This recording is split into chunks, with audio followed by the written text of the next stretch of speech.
Good evening.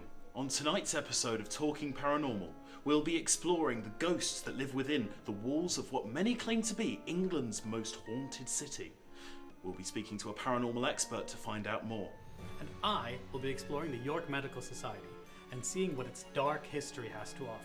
It sounds absolutely terrifying. Stay tuned for that and more, including tarot card readings and your weekly horoscope forecast here on Talking Paranormal.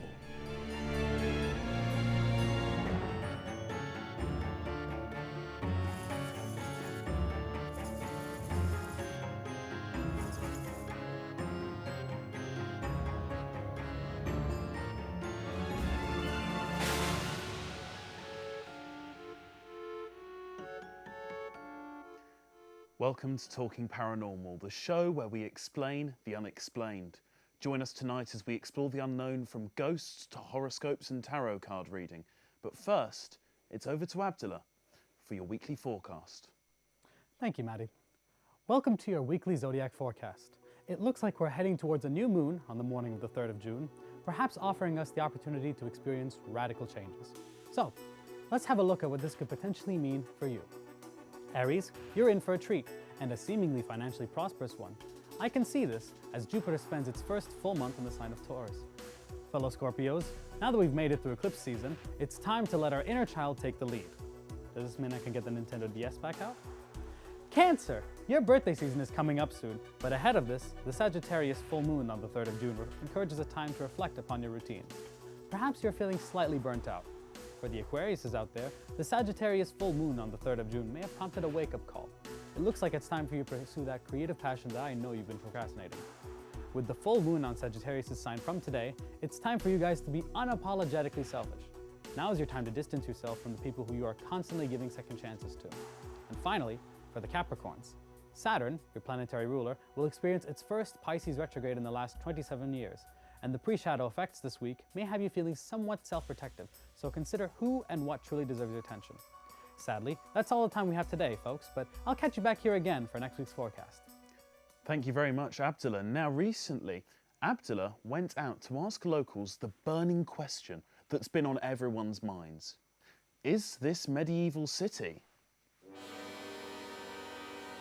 truly haunted? So here I am at the East Campus of the University of York, and I'm looking to see if anyone here has experienced some of the hauntings that the city's known for. Here's what they had to say. Who are we with today? Hi, I'm Molly. Chris. Chris, nice to meet you. Hi, I'm Catherine, a first-year film student. I'm Matthew Melton. I'm Tess. I'm Cynthia now. Jamie Thornton. I'm Kira. During your first year, have you experienced anything paranormal since moving to York? It wouldn't necessarily be a new thing. My girlfriend's sort of psychic in a way, always had an attunement to that stuff. But not so much this time, but when I was first staying in York back in 2022, there was a kind of block period of time where I was the only person in the student housing, and something was up there. There was breathing being heard from places where there weren't people. I've not spoken to some of my flatmates since Freshers Week, so I'm starting to think they might be ghosts. There was doors creaking at sounds that shouldn't be happening, stuff being open the walls, and I was the only one there. Now, I may have just been going completely mad. Okay, so the only thing I heard was like the ghost shop at the Shambles, which I've like walked past, and there are really long queues there all the time. And one of my friends actually went there, and she queued there for like 3 hours until she managed to get in. And that's the only thing I kind of know. I don't really know why it's there, but it's some sort of like historical symbol, I guess. Yeah. You think the queue might be haunted? Because of how long it takes? Yeah, that's why it's so long. Yeah. I'm not really affected directly. I just say, the nightmares and the counselling sessions, but apart from that, not really. Yeah.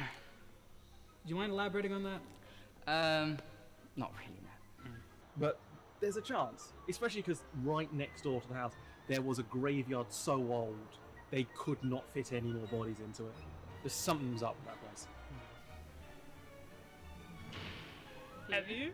I don't know, have you? We have a friend who has been possessed by a chicken. Oh my gosh, Yeah, we do. Yeah, he, a chicken wing floated in his kitchen. You know, there was a time where I was meant to be alone in my flat, and I heard some noises late at night. Turns out my flatmate just came in, but I was scared for a solid, like, 5 minutes, so... We were just told to avoid it. There's a massive ominous brick wall at the end of the garden that kind of blocks it off. So there wasn't much of an opportunity to get in there unless we fancied clambering over a couple miles. My toaster doesn't work very well. And then he decided to still eat it. Yeah. And we got a very concerned call at 2 a.m. because he thought he was possessed by a chicken. Yeah. Well, that's all we have time for today. Back to you in the studio, Maddie. Well, that was a really interesting mix of views there, and now we're delighted to be joined by the paranormal researcher Mackenzie V. Crompton from Shadows of York. Mackenzie, welcome. Oh, hello. It's lovely to have you on the show. Could you tell us a bit more about what you do? So I basically run a ghost walk in York, and it's a mixture of history and ghostly tales, and we just take you around the beautiful city and hopefully give you a fright. Now, many people claim for you that York is England's most haunted city. How far do you agree with that statement? How haunted is York? York is said to be the city of 1,000 ghosts. So I would say that yes, it's pretty haunted, especially with all the horrible history that has gone on for the last nearly 2,000 years. So yes, I would say so. And have you ever experienced any of these 1,000 ghosts? Yes, a few times. I have forgotten many, but the one that's always stuck in my mind is the one that actually happened on tour. Oh, tell us more. So basically, I had a group of people, and I took them around to St Saviour's Church in York, and there's still a little bit of a graveyard left there, and a shadow figure appeared literally from the graveyard and just sort of walked past me, and as I jumped, because I saw it out of the corner of my eye, it disappeared.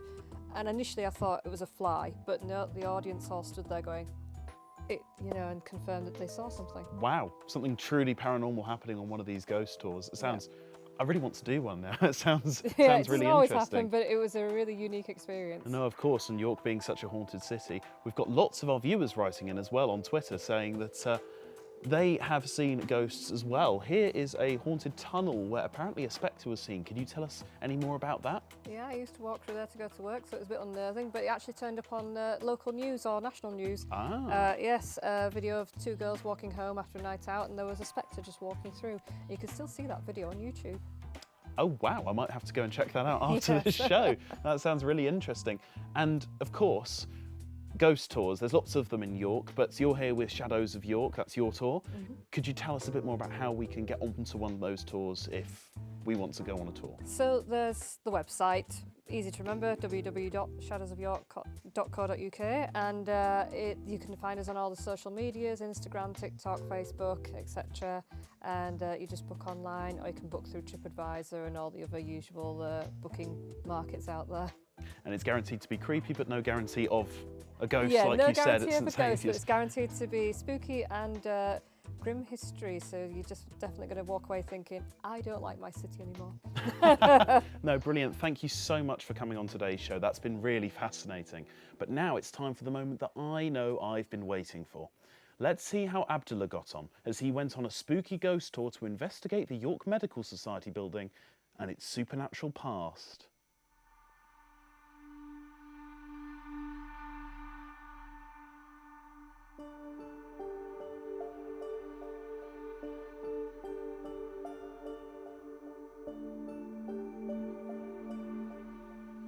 So here we are at 23 Stonegate, a 16th century building with plenty of history to it, ranging from having the York Medical Society have its meetings here since 1944 to even having fragments of a broken Roman tile dating back to the 1st century. Tonight, though, we are interested in the building's more dark and morbid history. And as we look through its different rooms and hallways, we want to see, is it truly as haunted as the locals say? Tempest Anderson was a volcanologist and explorer who also worked as a sheriff and surgeon in the city of York in the late 19th century. Along with performing surgeries and treatments on prisoners in the York Castle prison, Tempest Anderson had a number of roles as the surgeon in said prison, such as performing autopsies and checking prisoners before and after the many executions that occurred at the time. Seems like a nice enough chap. This is the ground floor, and it's been reported that at least 3 spirits are haunting it. Footsteps have been heard in the rooms of the ground floor by both society members and staff members. One of the more bizarre sightings in 23 Stonegate would be that of a World War II soldier who's often spotted in the room that was once the kitchen.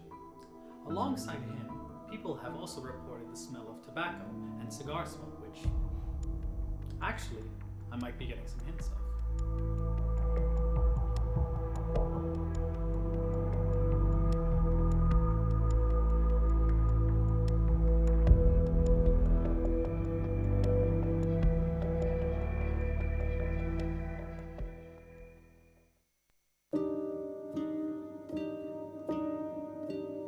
One of the most common sightings found at 23 Stonegate is that of the Grey Lady, a woman in grey who moves throughout the building silently, turning corners and going through hallways. She is said to be a resident who lived here centuries past and died. Another common report is the sound of children laughing, despite the fact that there were never any reports of any actual children living here, which makes you wonder where they even came from. Finally, a ghost that I personally find particularly unnerving is that of the Victorian gentleman, a man who was spotted sitting in a chair by one of the fireplaces as if he's waiting for someone, and then vanishing as soon as someone walks in the room. Although some think that if they were the right person, he wouldn't vanish at all. These sightings, among many others, have all contributed to the building's reputation as one of the most haunted locations in York. The vast amount of reports of spooky sightings and encounters have made people from all over the country come over, especially those interested in the paranormal, while also contributing to York's general folklore. Although personally, I feel that I've far overstayed my welcome here, so back to you, Maddie, in the safety of the studio.